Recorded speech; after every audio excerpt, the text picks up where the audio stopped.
Алексей Борисович, добрый день. Здравствуйте, уважаемый Владимир Владимирович.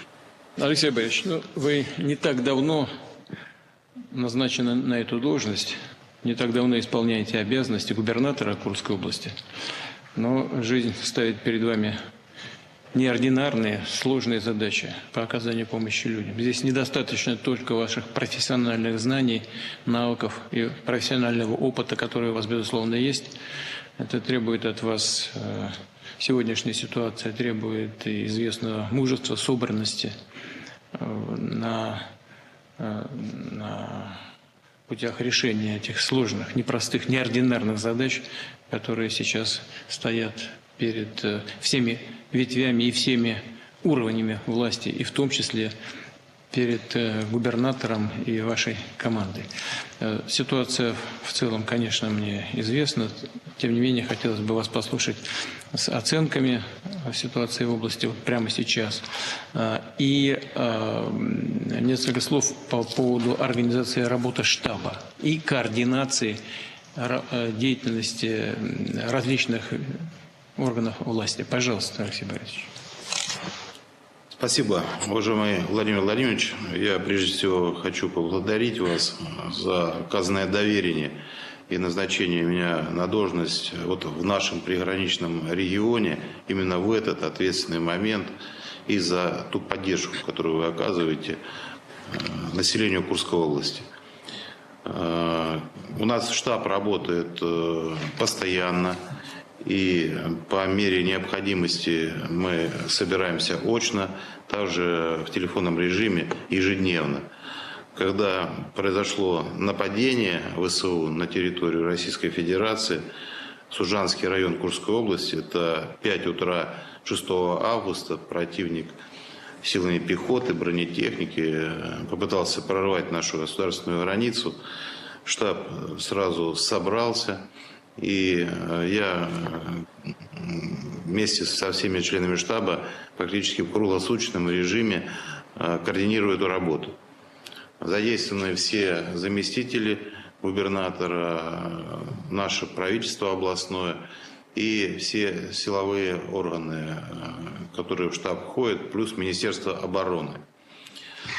Нам постоянную поддержку оказывает федеральное правительство. Я на постоянной связи нахожусь с председателем правительства, заместителями, нахожусь на связи с помощником президента Российской Федерации Дюминым Алексеем Геннадьевичем, с министром обороны.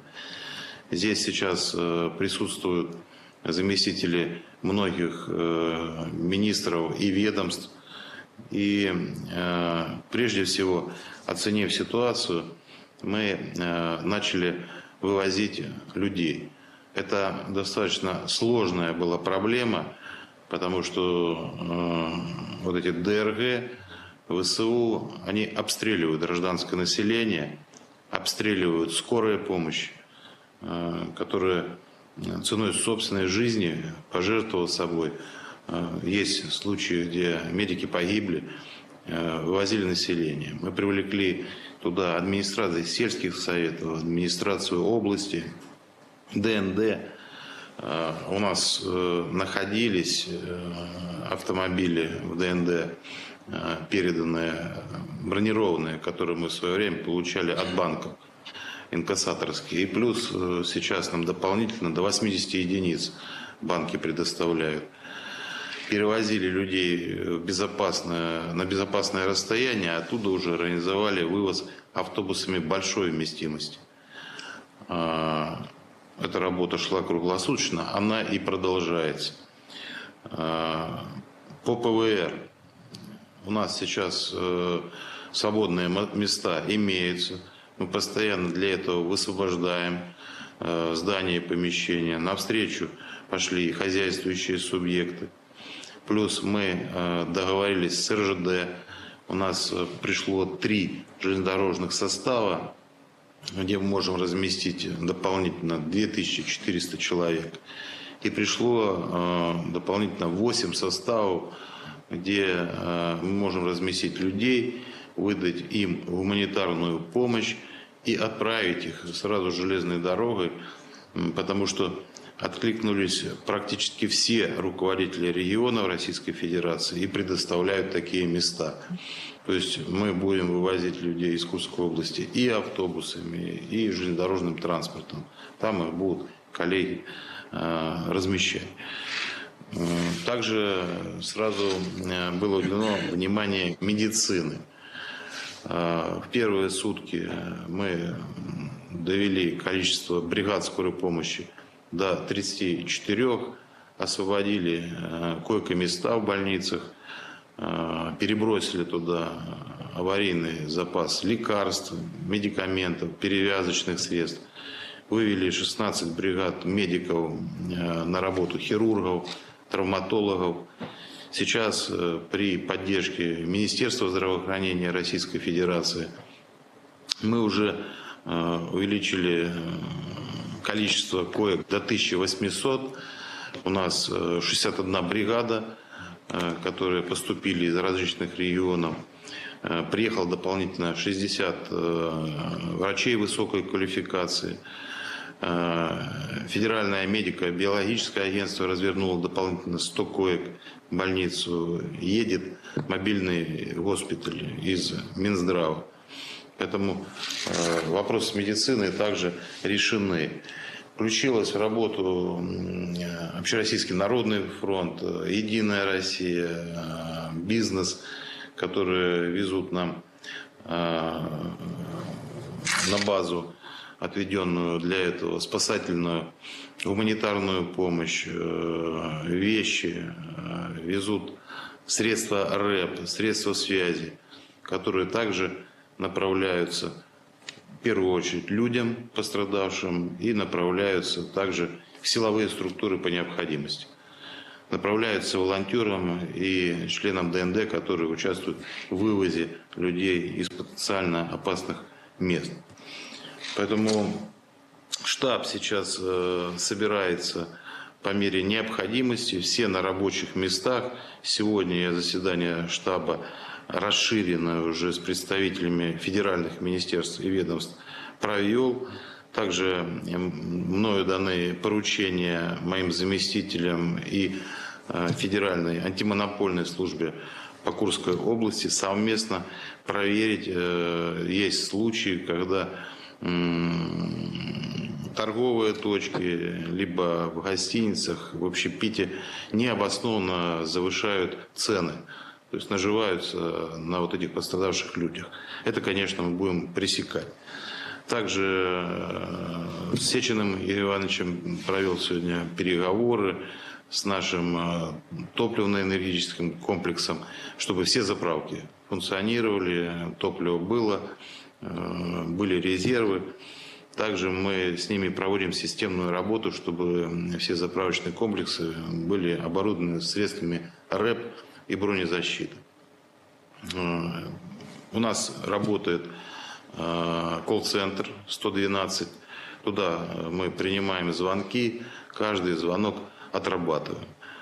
И сегодня же принято решение о том, чтобы бюджетникам, которые работали на этих территориях, сохранить среднюю заработную плату.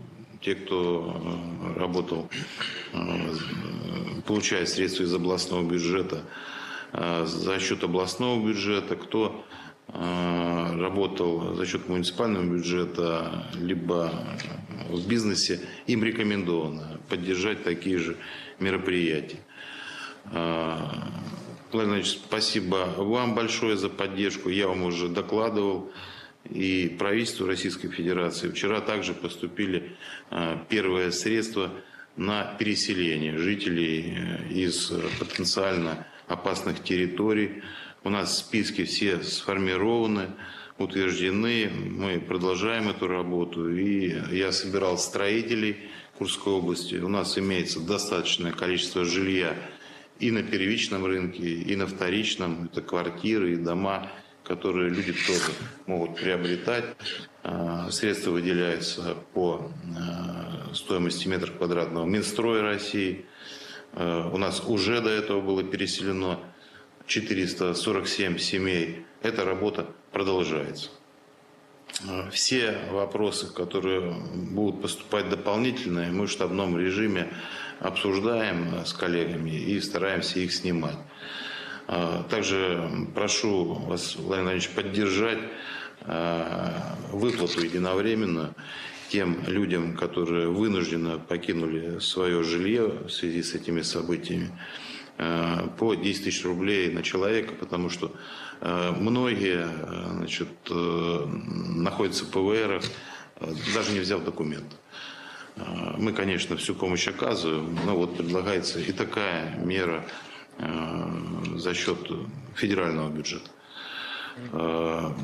Доклад закончил. Владимирович, продолжу докладывать вам системно, так же, как и докладывал до этого. Спасибо. А то ответить на вопрос. Да, Алексей Борисович, с председателем правительства мы разговаривали совсем недавно. Будем считать, что решение о единовременной выплате по 10 тысяч рублей гражданам, которые в этом нуждаются, принято, и необходимые ресурсы будут направлены. Кроме этого, надо будет оценить и другой ущерб. Пожалуйста, вместе с коллегами из различных ведомств, в том числе и по линии МЧС, эту работу надо будет провести. Имеется в виду утрата имущества, утрата жилья, уже в полном масштабе надо будет все это сделать. И как в таких случаях я всегда говорю, нужно обязательно работать непосредственно с людьми, доходить до каждой семьи. По линии Минздрава работа ведется, вы это тоже отметили. Мы с вами планировали сегодняшнюю встречу провести в личном режиме, но обстоятельства сложились так, что вам, конечно, сейчас нужно быть на месте, но мы с вами эту работу и эти контакты продолжим, в том числе это касается и перспектив развития Курской области в целом. Курская область очень перспективный район, очень интересный, и я уверен, вам там будет интересно работать. А вы со своей стороны сделаете все для того, чтобы Курская область решала те задачи развития, которые перед ней стоят. Ну и, конечно, сейчас еще раз хочу к этому вернуться. Сейчас нужно работать с пострадавшими людьми, с пострадавшими семьями, прямо напрямую, как можно ближе быть к людям. Спасибо и до связи.